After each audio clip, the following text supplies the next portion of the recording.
বাংলায় প্রবাদ আছে, যেখানে বাঘের ভয়। ও সন্ধ্যা হয়, আমি তো জানি সকাল হয়। যেখানে বাঘের ভয় সেখানে সন্ধ্যা হয়, মানে চন্দ্রাবলীর ভয়ে চুপি চুপি যাচ্ছে অন্ধকারে। এবারে চারদিক চমচম করছে, পায়ের গোড়া দেখেছে, দূর থাকতে দেখে দেখে যাচ্ছে, কেউ দেখছে নাকি, আড়াল থাকতে কেউ দেখছে নাকি। আর যেতে যেতে যেতে যেতে একবারে চন্দ্রাবলীর গায়ের উঠে, কে এখানে অন্ধকারে শুয়ে আছো? আরে কে তুমি? আরে কথা বলছো না কেন? কে তুমি? কথা বলো। যখনই এইভাবে চিৎকার করে উঠেছে, এইবার শুরু শুরু করে উঠে বাবা যা শিকার সে এবারে জড়িয়ে ধরল। আরে কে আমাকে জড়িয়ে ধরলে রাত্রেবেলা? কে তুমি? বলে প্রাণবধূ, আমাকে চিনতে পারলে না? আমি তোমার চন্দ্রাবলী। চন্দ্রাবলী?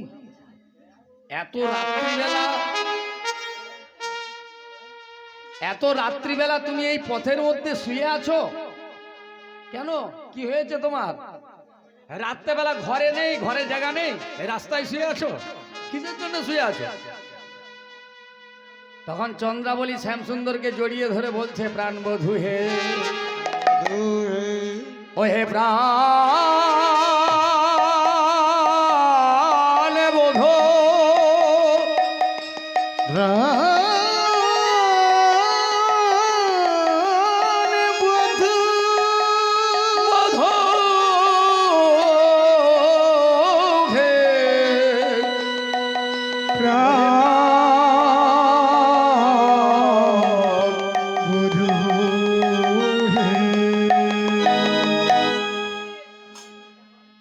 এখানে কেউ খেতে বাকি আছেন?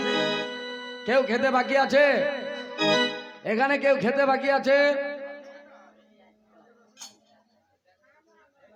আরে আরেকবার করে যান না, যন্ত্রণা সারা রাত গান হবে। আরেকবার খেয়ে আসুন। যদি কেউ থাকেন তাহলে চলে যান, বিলম্ব করবেন না, এসে আবার শুনবেন।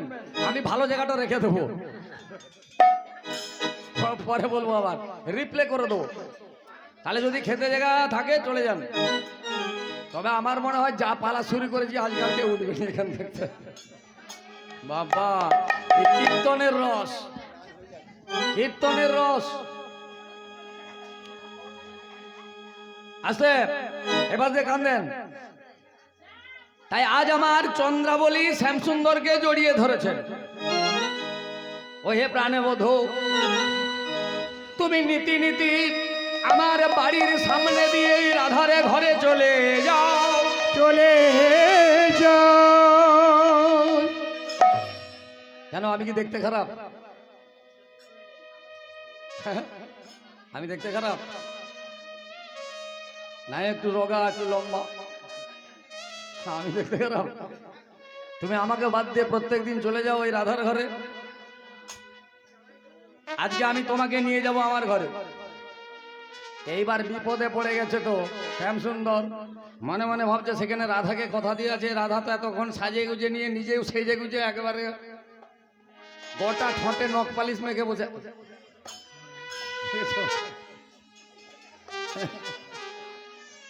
হ্যাঁ গো, রাধারানী ভাবে সব উলট পালট ভাবে সেজেছে। পায়ের আলতাকে পড়েছে ঠোঁটে, চোখের কাজলকে পড়েছে পায়ে। মানে আজকে প্রাণবধূ আসবে, এবারে মনের আনন্দে সাজতে বসে সব উলট পালট করে দেবে। এখানে শ্যামসুন্দর মনে মনে চিন্তা করছে যে সে তো সেখানে সাজাসাজি করছে, বাসর সাজাচ্ছে, এখানে চন্দ্রাবলী তো জড়িয়ে যেভাবে জড়িয়ে ধরেছে, এবার ছাড়িয়ে যাওয়া বড় মুশকিল ব্যাপার। তখন শ্যামসুন্দর চালাকি করে বলছে, ওগো চন্দ্রে, আমি রাধার ঘরে যাচ্ছি না। বলে তাহলে কোথায় যাচ্ছ?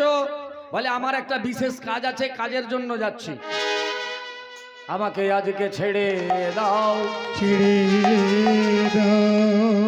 যখনই বলেছে ছেড়ে দাও, সে চন্দ্রাবলী একবারে জড়িয়ে ধরেছে, আর ছাড়েনি। বলে তুমি খুব চালাক, আমাকে ফাঁকি দিয়ে পালাবে, আজ আমি ছাড়বো না তোমাকে। সে একেবারে আঁকড় করে জড়িয়ে ধরেছে। তখন শ্যামসুন্দর বলছে, যে চন্দ্রাবলী, এই যে তুমি আমাকে জড়িয়ে ধরেছো, আমার পেছনে আমার দাদা বলাই আসছে। আমার দাদা তোমার সম্পর্কে হবে ভাসুর। আমার দাদা মানে তোমার ভাসুর হবে তো? স্বামীর দাদা কে হয়? ভাসুর হয় তো? তাহলে আমার দাদা আসছে পেছনে পেছনে। আমার দাদা যদি এসে দেখে তুমি আমাকে এইভাবে জড়িয়ে ধরেছো, তুমি লজ্জা পাবে না? তখন চন্দ্রাবলী বলছে, লজ্জা? হে প্রাণবধূ, লজ্জা, ঘৃণা, ভয়, এই তিনটি যদি থাকে তাহলে কৃষ্ণ প্রাপ্তি নয়। হে প্রাণবধূ, যদি গোবিন্দ পেতে হয়, যদি কৃষ্ণ পেতে হয়, তাহলে লজ্জা, ঘৃণা, ভয় এই তিনটাকে বিসর্জন দিতে হবে, নতুবা গোবিন্দ লাভ হবে না। তাই আজ আমার লজ্জা নেই, ঘৃণা নেই, মান ভয় নেই, কলঙ্কের ভয় নেই। আজ যখন তোমায় আমি পেয়েছি, আজ আমি তোমায় ছেড়ে দেব না। আজ আমি যখন একবার তোমাকে পেয়েছি, আজ আমি তোমায় যেতে দেব না কোথাও, আমার ঘরে নিয়ে যাব। চলো তুমি প্রাণবধূ আমার কুঞ্জে, আমার কুঞ্জে। চন্দ্রাবলী যখন জড়িয়ে ধরেছে, এইবার শ্যাম সুন্দর বলছে, ওগো চন্দ্রে, ওগো চন্দ্রে,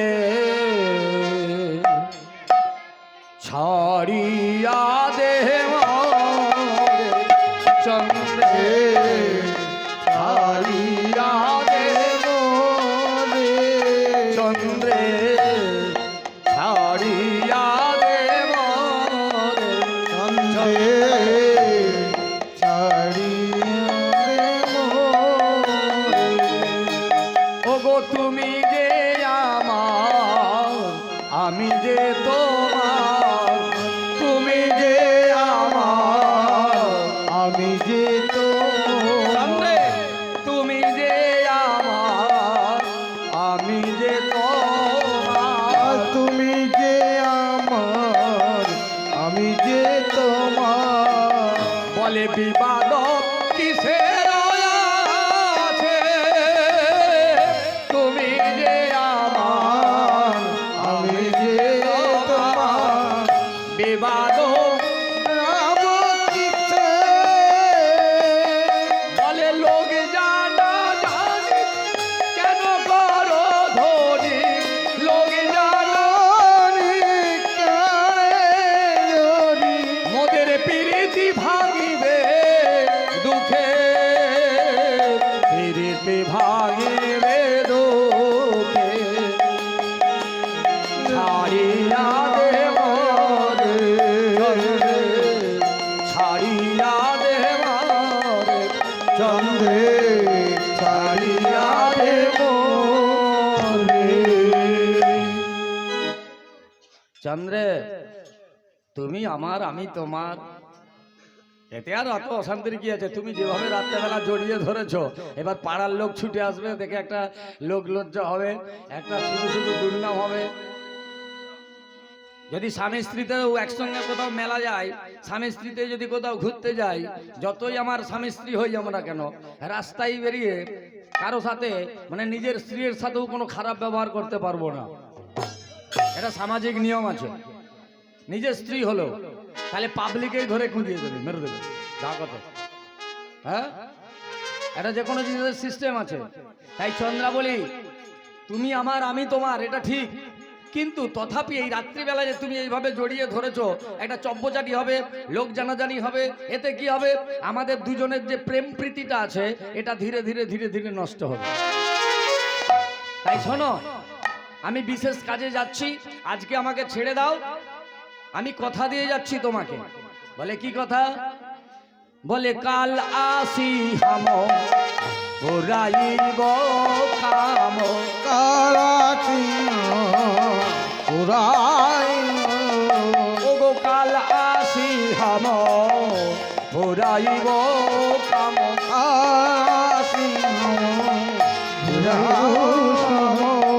বলে আটক কিসের আছে, কাল আসি হাম পুরাইব কাম, আটক কিসের আছে, বলে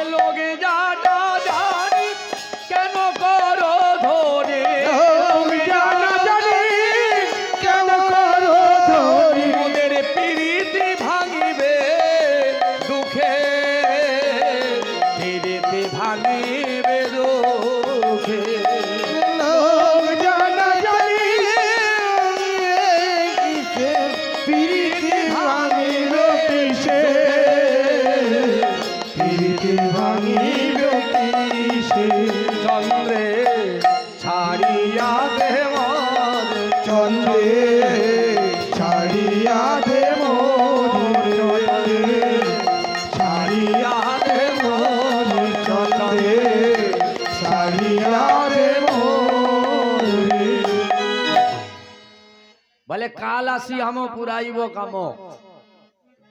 চন্দ্রে আমি কথা দিচ্ছি, আজকের মতন আমাকে ছেড়ে দাও, কালকের রাত্রিতে তোমার কুঞ্জে থাকবো। কথা দিলাম, কালকের রাত্রিতে আমি তোমার ঘরে সারা রাত থাকবো, আজকের দিনটা ছেড়ে দাও। বিশ্বাস করো আমি রাধার ঘরে যাচ্ছি না, আমি অন্য কোনো কাজে যাচ্ছি, পেছনে পেছনে আমার দাদা আসছে, আজকের জন্য ছেড়ে দাও। চন্দ্রাবলী বলে তোমাকে বুঝতে পারছি না, তোমাকে আমি চিনি, চতুর শিরোমণি কানাই, তুমি ছলনাবাজ, ছলনা করে পালিয়ে যাবে আর পাত্তা দেবে না। এ শৈবা পদ্মা, তোদের বাসর সাজানো হয়েছে, তোরা আয়। বলে কেন রে? আরে তিনজনে মিলে চাগিয়ে নিয়ে যাবো কে করে, আমি তো একা নিয়ে যেতে পারবো না, তিনজনে মিলে চ্যাংদোলা করে নিয়ে যাবো। এবার শৈবা পদ্মা চন্দ্রাবলী তিনজনে মিলে শ্যামসুন্দরকে জোর করে চ্যাংদোলা করে নিয়ে চলে গেল একবারে চন্দ্রাবলীর ঘরে, আর চন্দ্রাবলীর ঘর ভিতরে ঢুকিয়ে দিয়ে বাইর থাকতে দরজাটা লাগিয়ে সখীরা বেরিয়ে পড়লো, কুঞ্জের ভিতরে প্রবেশ করে দিয়েছে চন্দ্রাবলীকে আর শ্যামসুন্দরকে। এবার শ্যামসুন্দর কি করছে? কি আর করবে, রাধার ঘরে যাওয়ার কথা ছিল, চন্দ্রার ঘরে চলে এসেছি। চন্দ্রাও তো আর দেখতে শুনতে খারাপ নয়, যাক এসে যখন গেছি এর কাছে রয়ে যায় গৃহস্থ। চন্দ্রাবলীর কাছে রয়ে গেলেন শ্যামসুন্দর। চন্দ্রাবলীকে পেয়ে রাধারানীর কথা ভুলে গেলেন শ্যামসুন্দর। পদকবি কলম দিচ্ছেন, সারা রাত্রি রাধারানীকে কথা দিয়ে চন্দ্রাবলীর সঙ্গে নিশি যাপন করতে লাগলেন আনন্দে। পদকবি বাসুদেব ঘোষ কলম দিচ্ছেন, কি লিখছেন? বলে চন্দ্রাবলী সনে কুসুম শয়নে সুখেতে ছিল শ্যাম গো, সুখেতে ছিলেন শ্যাম। চন্দ্রাবলী সনে সুখেতে ছিল শ্যাম, সুখেতে ছিল শ্যাম। কিবা চন্দ্রাবলী সনে কুসুম শয়নে সুখেতে ছিলেন শ্যাম গো, সুখেতে ছিলেন শ্যাম। চন্দ্রাবলী সনে কুসুম শয়নে সুখেতে ছিল শ্যাম গো, সুখেতে ছিল শ্যাম। আবার প্রভাতে উঠিয়া ঢলিয়া ঢলিয়া, প্রভাত উঠিয়া ঢলিয়া ঢলিয়া, ওগো প্রভাতে উঠিয়া ঢলিয়া ঢলিয়া, প্রভাত উঠিয়া ঢলিয়া ঢলিয়া, ওগো চলিল রাধার ধাম গো, চলিল রাধার ধাম। উঠিয়া ঢলিয়া ঢলিয়া, প্রসাদে উঠিয়া ঢলিয়া ঢলিয়া, চলিল রাধার ধাম গো, চলিল রাধার ধাম। আজ ঢোলে ঢোলে চলেছে, ঢলে ঢলে চলেছে শ্যাম ঢোলে ঢোলে চলেছে, শ্যাম, ঢলে ঢলে চলেছে সারা নিশি জেগে থেকে ঢোলে ঢোলে চলেছে। সারা নিশি জেগে বসে ঢলে ঢলে চলেছে। পদকবি পদ দিচ্ছেন, আমি বলছি না, এটা পদকবির পদ। পদকবি লিখছেন, চন্দ্রাবলী যখন জোর করে শ্যামসুন্দরকে তার কুঞ্জে নিয়ে চলে গেছে, হ্যাঁ গো বাবা এখানে এত লোক আছে, এত ভক্ত আছে, যদি গৌর হরিকে কেউ পেয়ে যায় সবাই মিলে টানাটানি করবে না? ও বলবে গৌর হরি আমার, ও বলবে গৌর হরি আমার, ও বলবে গৌর হরি আমার। এখন গৌর হরি কার সঙ্গে যাবে সেটা গৌর হরির ব্যাপার, হ্যাঁ, কিন্তু চাইবে তাকে সবাই। তাই চন্দ্রাবলী তো জোর করে তুলে নিয়ে চলে গেছে ভগবানকে, শ্যামসুন্দরকে নিজ কুঞ্জের মধ্যে। আর নিজ কুঞ্জের মধ্যে যখন জোর করে নিয়ে গিয়ে দরজাটা আটকে দিয়েছে, তখন আর শ্যামসুন্দর কি করবে, বলবে যাকগে যাক, খাবার কথা ছিল কি পলোয়া, না হয় খাবো ঠান্ডা সাদা ভাত, খাবো তো ওঠে, রয়ে গেল চন্দ্রাবলীর কাছে। দেখেছো হাসিটা শুধু দেখো, হাসিগুলো শুধু দেখো। হ্যাঁ, একে বলে বাবা কৃষ্ণ, কৃষ্ণ কথা, কৃষ্ণ রস। কৃষ্ণ রস এমন একটা রস, অর্কেস্ট্রার ফেলেও কীর্তন শুনে। যদি কীর্তনে প্রকৃত রস দেওয়া হয় না, তাহলে অর্কেস্ট্রা শুনতে যাবে না মানুষ, কীর্তন শুনতেই যাবে। তা কীর্তন শুনতে যায়নি কেন? রস পাইনি বলে। রস পাইনি বলে কীর্তন শুনতে যাইনি, রস পেলে সবাই কীর্তন শুনবে। হ্যাঁ, আজকে চন্দ্রাবলী যখন জোর করে নিয়ে চলে গেছে, এবার সারা রাত চন্দ্রাবলীর সঙ্গে সারা রাত একেবারে আনন্দে সারা রাতটা কাটিয়ে দিল। সারা রাত চন্দ্রাবলী তো ঘুমায়নি, আর শ্যামসুন্দরকেও ঘুমাতে দেয়নি সারা রাত। মানে কতদিন পর পেয়েছে ঘুমাতে দেবে এত সবাইকে। বাহ বাহ, আজ তো ঘুমাতে দেবে না, চন্দ্রাবলীও ঘুমায়নি আর শ্যামসুন্দরকেও ঘুমাতে দেয়নি। কিন্তু ভোরে বেলা এইবার চন্দ্রাবলী আর থাকতে পারেনি, কৃষ্ণ কিন্তু ঘুমায়নি। কেন না, তার তো মাথায় আছে আরেকজনের কাছে যেতে হবে। কি অবস্থা! হ্যাঁ, আমাদের ভগবান কৃষ্ণচন্দ্র ভক্তের প্রাণ রাখছেন, ভক্তের মন রাখছেন, ভক্তের মনোবাসনা পূর্ণ করছেন। তাই আমার শ্যামসুন্দর দেখছেন যে ভোরের বেলায় চন্দ্রাবলী ঘুমিয়ে পড়েছে। যখনই দেখছে ঘুমিয়ে পড়েছে, বলে এই সুযোগ, এই সুযোগে আমাকে কপাটটি খুলে পালিয়ে যেতে হবে। এবার অন্ধকার ঘর আনলাম, আছে কাপড় চুপড়গুলো সব তোলা ছিল, পরনের কাপড়গুলো। এবার অন্ধকারে শ্যামসুন্দর তাড়াতাড়ি করে যাই হোক একটা কাপড় নিয়েছে, নিয়ে শরীরে জড়িয়ে নিয়েছে, নিয়ে শুরু শুরু করে দরজাটি খুলে এবার বেরিয়ে পড়েছে, রাধার ঘরে যাবে, রাধার কাছে যাবে। সারা রাত ঘুমোতে দেয়নি চন্দ্রাবলী, তাই চোখগুলো করকর করকর করছে। এবার দুর্বল হয়ে গেছে। হ্যাঁ, এবার ভোরবেলা উঠে টলতে টলতে চোখ ঘষতে ঘষতে যাচ্ছে। পদকবি বাসু ঘোষ এই দৃশ্যটা দেখে একটি পদ রচনা করলেন। বাসু ঘোষ এই ভগবানের যাওয়ার দৃশ্যটি দর্শন করে একটি পদ লিখছেন। কি লিখছেন? পদটা ব্রজবুলি ভাষা, আমি ব্যাখ্যা করে দেবো বাংলায়। পদটা কি লিখলেন শুনুন। বলে উমত ঝুমত গিরত পড়ত ধরণে ধরত ধরব, ধরণে ধরত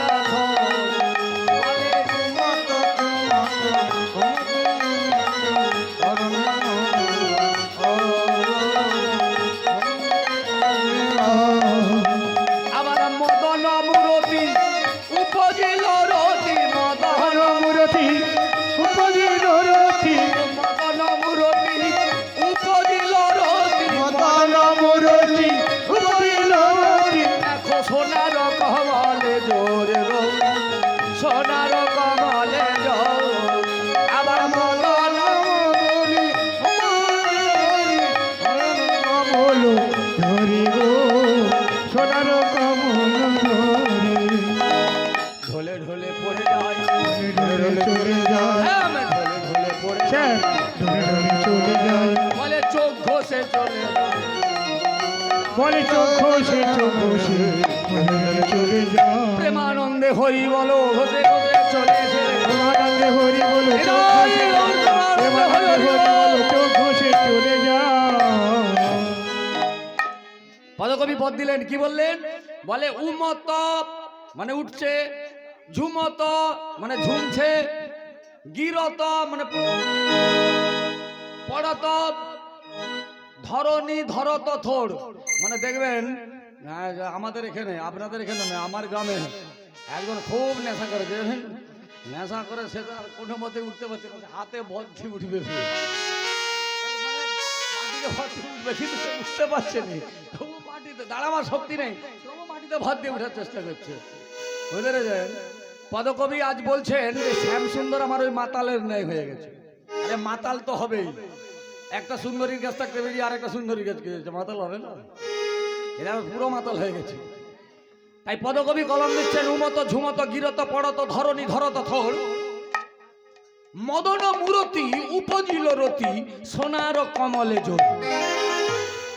সেই কৃষ্ণের শরীরে জোর কমে গেছে মাতালের মতন, এবার ঠেক দিয়ে দিয়ে উঠার চেষ্টা করতে হবে। এবারে এই এখানে টলতে টলতে যাক, এখানে রাধারানীর পরিস্থিতিটা কি চলুন একবার দেখি। এখানে রাধারানী কি হয়েছে, সেই কুঞ্জ সাজিয়ে নিয়ে চুপচাপ সেজে গুজে বসে রয়েছে। কেন? আমার প্রাণ বধূ আসবে কোথা দিয়েছে, কথা দিয়েছে। ললিতা এ বিশাখা, আরে চিত্রা, এই চম্পকলতা, তোরা চুপচাপ দাঁড়িয়ে রয়েছিস, একবার বাইরে বেরিয়ে দেখ না। আর কতক্ষণ জেগে বসে থাকবো, কতক্ষণ অপেক্ষা করব? আমার প্রাণবধূ তো এখনো এলো না। যা একবার বাইরে বেরিয়ে দেখ। ললিতা তাড়াতাড়ি করে কুঞ্জের বাইরে বেরিয়ে এসে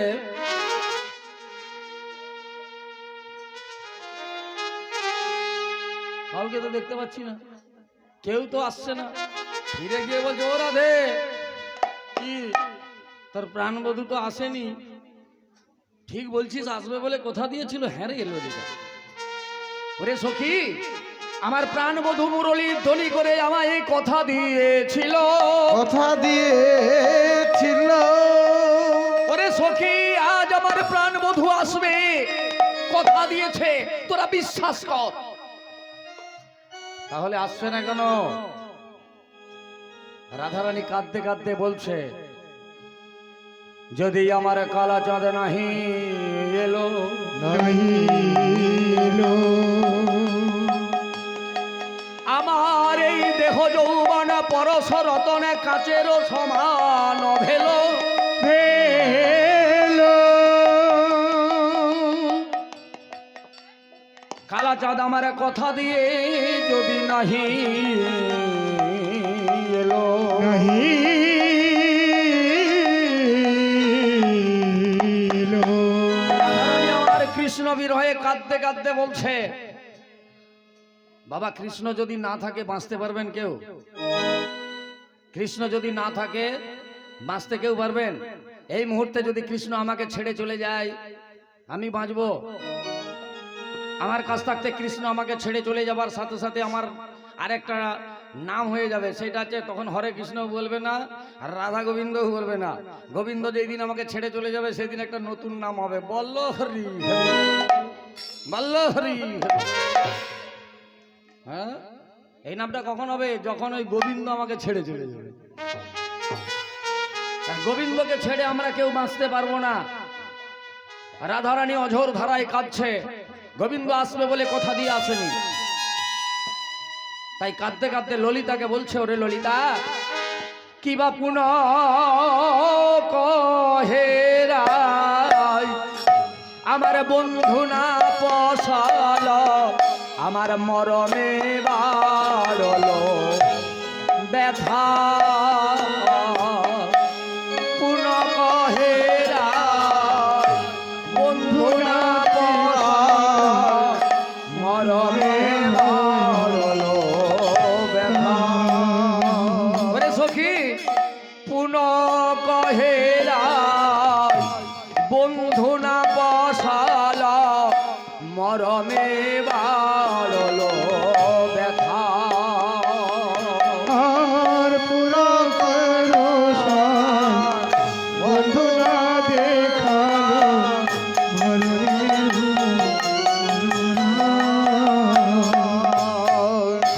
আমি কি বুদ্ধি করিব ওই পাষাণ ধরিয়া, আমি বুদ্ধি করিব পাষাণ দেখিয়া, আমি কি বুদ্ধি করিব পাষাণ ধরিয়া, আমি বুদ্ধি করিব পাষাণ দেখিয়া, ভাঙিব আপন মাথা,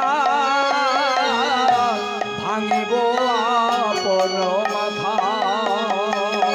আমি কি বুদ্ধি করিব পাষাণ ধরিব, ভালো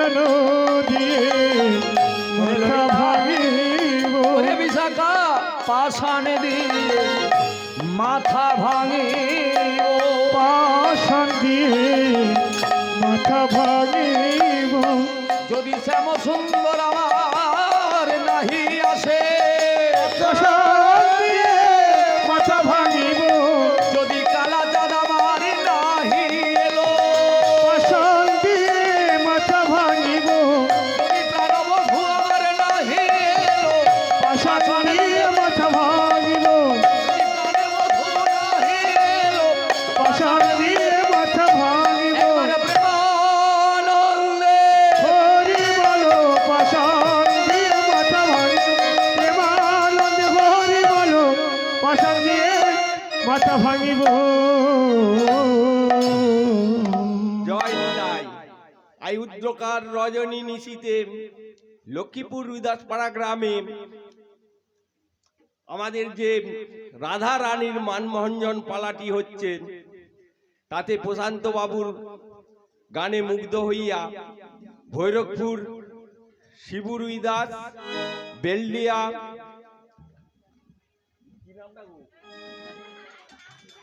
সহদেব রুইদাস, লক্ষ্মীপুর গ্রামের মধুসূদন রুইদাস 10টি টাকা করে পুরস্কৃত করিলেন।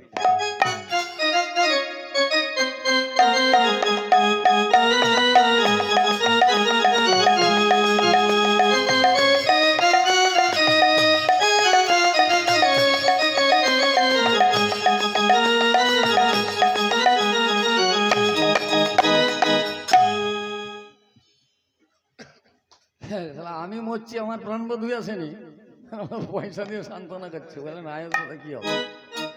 হ্যাঁ, এক লিখে যদি একের ডান দিকে একটা শূন্য দেওয়া হয়, সংখ্যাটা কত হয়?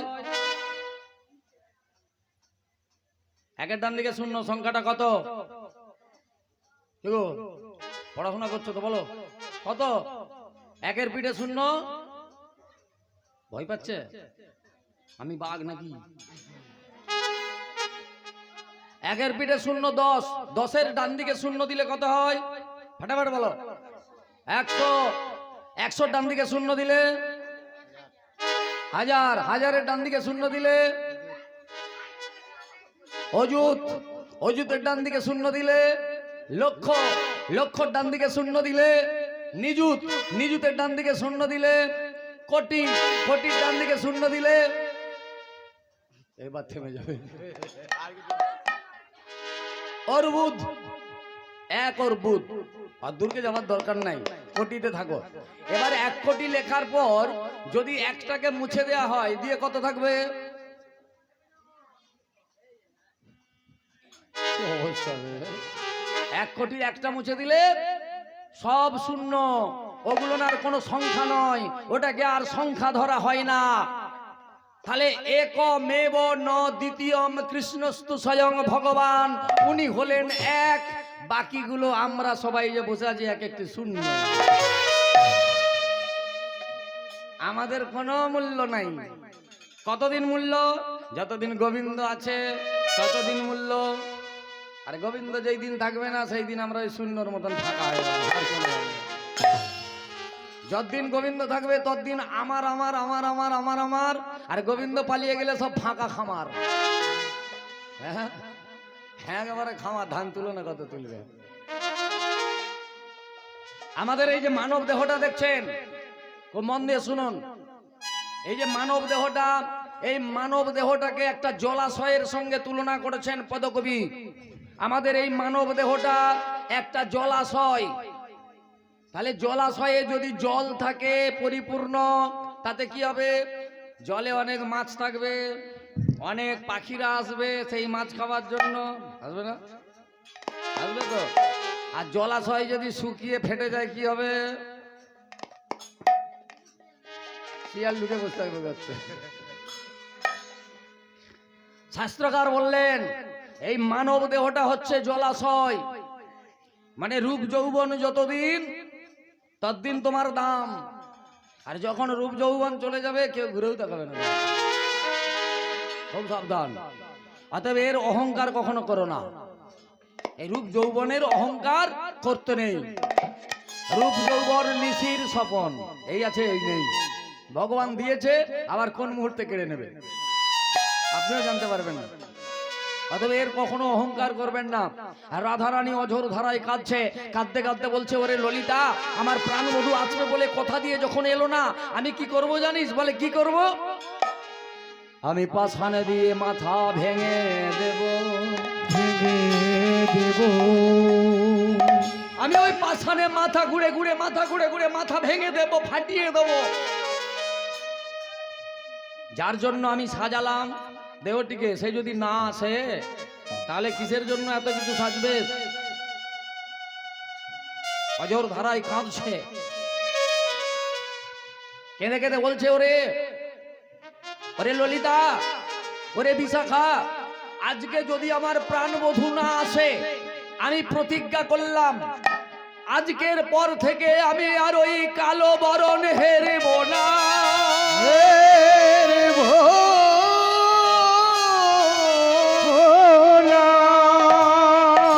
ললিতা, যদি প্রাণবধূ আমার আসবো বলে না আসে, আমি প্রতিজ্ঞা করলাম আজকের পর থেকে আমি আর ওই কালো বরণ হেরব না, কালো জিনিস আমি আর হেরব না। বিশাখা বলছে, এই দাঁড়া দাঁড়া দাঁড়া, প্রতিজ্ঞা করার আগে একবার ভেবে চিনতে নে। প্রতিজ্ঞা তো করছিস, তার আগে একটু ভেবে দেখ। তুই কি বললি? বলে আমি কালো বরণ হেরবো না। বলে বাহ, রাখতে পারবি তো কথাটা? বলে কেন? তুই যে বললি কালো বরণ হেরবি না, এবার বল তোর দেহের মাথার কেশ যে কালো কালো। তুই যে বললি কালো বরণ হেরবি না, তোর মাথার কেশগুলোই তো কালো, কি করবি? রাধারানী বলছে, আমি মুড়াইয়ে দেব, মুড়াইয়ে দেব। আমি নেড়া হয়ে যাব, আমি মাথার চুল খেস ফেলে দেবো। বলে বাহ, খুব ভালো জিনিস। আচ্ছা তাই যদি হলো, মেনে নিলাম, তাই করবি। আচ্ছা তুই যে বলছিস কালো বরণ হেরবি না, তোর চোখের ওই মণিটা যে কালো, কি করবি? বলে আমি চোখগুলোকে অন্ধ করে দেব, করে দেব। তবু আমি প্রতিজ্ঞা পালন করব, যদি আমার প্রাণবধূ না আসে ওই কালো বরণ আমি আর হেরব না। কিন্তু আরে ললিতা, একবার জানা, বাইরে বেরিয়ে আর একবার দেখ না, হয়তো প্রাণবধূ কোনো কাজে আটকে পড়েছিল, আসতে পারেনি সময় মতো, ভোরের দিকে তো আসতেও পারে, জানা একবার বাইরে বেরিয়ে দেখ। বিশাখা এবার বাইরে বেরিয়েছে। বিশাখা বাইরে বেরিয়ে চারপাশে তাকিয়ে তাকিয়ে দেখছে কোনো পাশ দিয়ে যদি আসে। হঠাৎ লক্ষ্য পড়ে গেল অন্ধকার রাত্রিতে কে যেন একটা অনেকটা দূরে টলতে টলতে টলতে টলতে আসছে। এ ললিতা, শোন শোন শোন শোন, কিরে, আরে দেখ, ভালো করে দেখ, কে যেন একটা আসছে। বলে ঠিক বলেছিস, একজন আসছে। বিশাখা, তুই এক কাজ কর, কুঞ্জের ভেতরে চলে যা, আমি এখানে থাকি দরজা আটকে।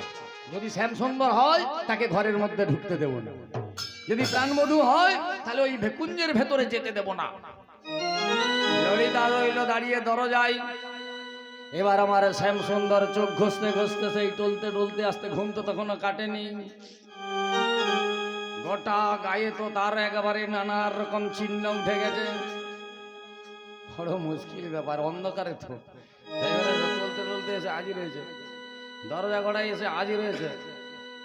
ললিতা, কে কে তুমি? আমি তোমাদের শ্যামসুন্দর। বিশ্বাস করো, আমি আসবো বলে কথা দিয়েছিলাম, কিন্তু সময় মতো আসতে পারিনি। আমি একটু কাজে আটকে পড়েছিলাম, বিশেষ একটা কাজে দাদার সাথে আটকে পড়েছিলাম, তাই আমি ভোরের বেলা মনে পড়তেই ছুটে এসেছি। একবার দরজাটা ছাড়ো, ওই তোমাদের রাধারানীর সঙ্গে দেখা করেই চলে যাব। বলে সে তো দেখা করেই যেতে হবে, ভোরবেলা আর কি হবে, তোমাকে তো দেখা করেই পালাতে হবে। কিন্তু আমি তো তোমাকে কুঞ্জের ভেতরে যেতে দেব না, যেতে দেব না। ললিতা, আমি কি এমন অপরাধ করেছি যে আমাকে কুঞ্জের ভেতরে যেতে দেবে না? বলে শোনো, গতকাল রাত্রিতে তুমি যে নারীর কাছে ছিলে, যে মহিলার কাছে ছিলে, তুমি সেই মহিলার কাছে ফিরে যাও, আমাদের রাধার কাছে যেতে দেব না। সর্বনাশ। এ ললিতা, আমাকে আর যাই বলো, চরিত্রহীন বলো,